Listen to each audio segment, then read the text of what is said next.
Hello everyone, welcome back to my channel. So today I am here with a new chapter of biology class 9, that is tissue. So without wasting our time, let's start the video. So as we know, our chapter name is tissue. So tissue होता क्या है? It is a group of cells having similar structure and functions. ये sales के ऐसे group होते हैं जिनके functions और उनके स्ट्रक्चर सेम होते हैं, यानी कि सिमिलर होते हैं. प्लांट्स और एनिमल्स में जो टिश्यू होते हैं उनके स्पेसिफिक फंक्शंस होते हैं. जैसे कि ह्यूमन बींग्स में जो मस्कुलर टिश्यू होता है उसका अपना काम होता है अलग, कंट्रैक्शन रिलैक्सेशन करने का और मूवमेंट्स में हेल्प करने का. लेकिन वहीं पे प्लांट सेल्स में जो वेस्कुलर टिश्यू होते हैं वो क्या करते हैं, वो वाटर और फूड को कंडक्ट करते हैं from one part of the plant to the other part of the plant. अब जो टिश्यू होते हैं वो एनिमल्स में अलग होते हैं, प्लांट्स में अलग होते हैं. तो उनमें डिफरेंसेस क्या होते हैं? जो प्लांट्स होते हैं they do not move from place to place. Plants क्या करते हैं, वो एक से दूसरी जगह तो जा नहीं सकते. So most of the cells and tissues in plants provide mechanical support and strength. So most of the tissues consist of dead cell because they provide mechanical support and strength to the plant. जो plant cells होते हैं वो plant को mechanical support और उसकी strength देते हैं खड़ा रहने के लिए, ठीक है. जिसकी वजह से क्या होता है, जो most of the tissue होते हैं ना उनमें dead cells होते हैं. dead cells क्या करते हैं, उसको mechanical support और उसको plant को strength प्रोवाइड करते हैं. The growth of the plant takes place only in some regions. सिर्फ कुछ regions में ही plant की growth होती है. So plants have tissue called meristematic tissues which divide and help in growth and permanent tissues which do not divide.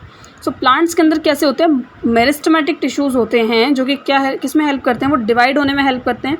और जब वो divide होंगे तो यानी कि प्लांट की ग्रोथ भी होती है. लेकिन जो परमानेंट टिश्यू होते हैं वो डिवाइड नहीं होते.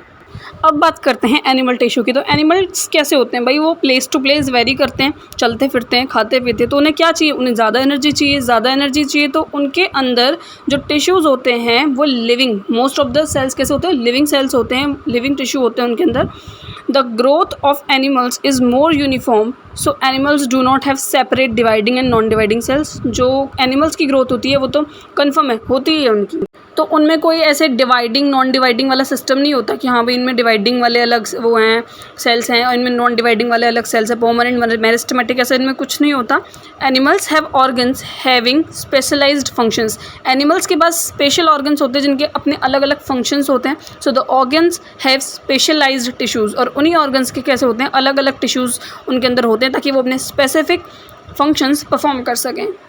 सो as we studied in the previous slide that plant has two types of main tissues that are meristematic tissue and permanent tissue. तो permanent tissue are further divided into three types. वो कौन कौन से हैं, apical meristematic tissue, intercalary meristematic tissue and lateral meristematic tissue. और जो permanent tissue हैं they are also further divided into two types, that is simple permanent tissue and complex permanent tissue. जो simple permanent tissue होते हैं ये three types के होते हैं, अगेन डिवाइडेड हैं ये, parenchyma, collenchyma, sclerenchyma. And the complex permanent tissue are also of two types, that are xylem and phloem. So here is a flow chart of classification of plant tissue. That plant tissue is divided into two parts, meristematic and permanent. Meristematic is also divided into apical meristematic tissue, lateral meristematic tissue and the intercalary meristematic tissue. उसके बाद बात करते हैं हम permanent tissue की. So the permanent tissue is also divided into simple and complex permanent tissues. So simple permanent tissue is further divided into parenchyma, collenchyma and the sclerenchyma, and the complex permanent tissue is also divided into xylem and phloem.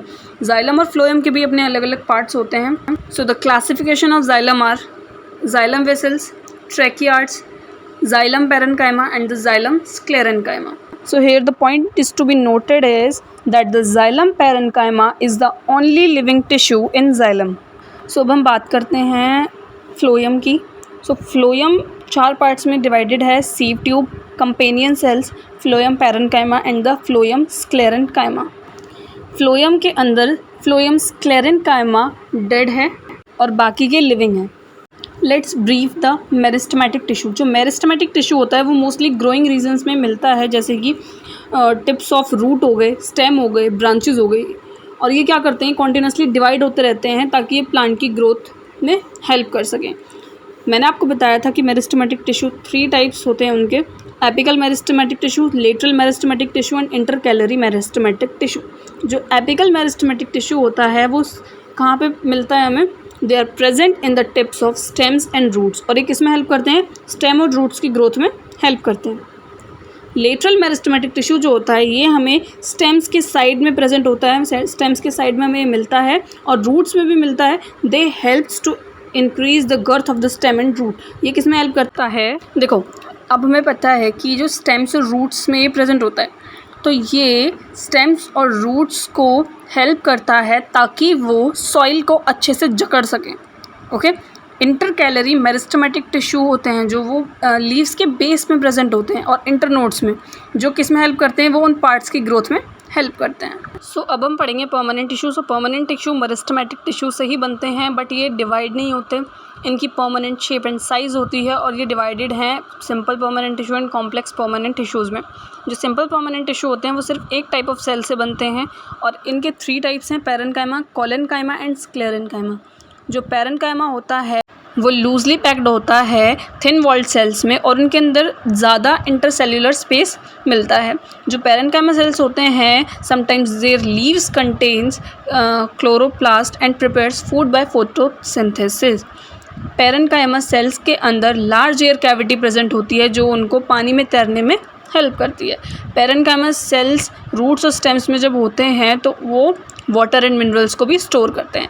Collenchyma की बात करते हैं तो collenchyma जो होते हैं that they are elongated cells और उनके अंदर थोड़ा कम इंटरसेल्युलर स्पेसेस होता है और वो कैसे होते हैं? कॉर्नर स्पेस थोड़े थिक होते हैं। एंड वो क्या करते हैं? वो फ्लेक्सिबिलिटी में हेल्प करते हैं ताकि वो इजीली बेंड हो सकें। उनके कुछ पार्ट्स जैसे कि स्टेम हो गई, लीफ हो गई, ये कैसे होते हैं? फ्लेक्सिबल होते हैं। और they also gives the mechanical support to the plant.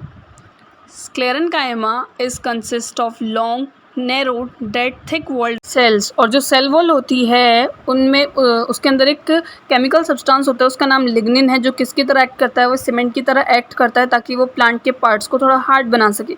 वो स्ट्रेंथ और हार्डनेस दोनों प्रोवाइड करता है प्लांट के पार्ट्स को। So now we will study complex permanent tissue. So जो कॉम्प्लेक्स परमानेंट टिश्यू होते हैं वो more than 1 type of cell से बने हुए होते हैं और ये 2 टाइप के होते हैं, जाइलम और फ्लोएम। इनको हम वेस्कुलर टिश्यू या कंडक्टिंग टिश्यू भी बोल देते हैं। जो जाइलम होता है that consist of tracheids, vessels, xylem parenchyma and xylem fibres. Xylem fibres को हम जाइलम स्क्लेरेन्काइमा भी बोल सकते हैं, so no issue. The tracheids and vessels help to transport water and minerals from roots to all part of the plant. जो ट्रैकियार्ड और vessels होते हैं वो किस में हेल्प करते हैं? वो वाटर और मिनरल्स को रूट्स से बाकी पार्ट ऑफ द प्लांट्स में ट्रांसपोर्ट करते हैं। और जाइलम पैरेन्काइमा क्या करता है? स्टोर करता है वो फूड को और फाइबर्स को। अब जो फ्लोएम है that is also consist of 4 parts, that is sieve tubes, companion cells, phloem parenchyma and phloem sclerenchyma, जिसको हम फ्लोएम फाइबर्स भी बोल सकते हैं एज यू नो। तो जो सीव ट्यूब्स और कंपेनियन सेल्स होते हैं वो फूड को ट्रांसपोर्ट करते हैं सारे पार्ट ऑफ द प्लांट्स तक। और जो फ्लोएम पैरेन्काइमा होता है वो जाइलम पैरेन्काइमा वाला ही सेम फंक्शन परफॉर्म करता है, that is they stored food and fibers. So in the next video we will study animal tissue. Till then, like my video. If you haven't subscribed to my channel yet, then go and subscribe to my channel, and thanks for watching my video and share it with your friends also.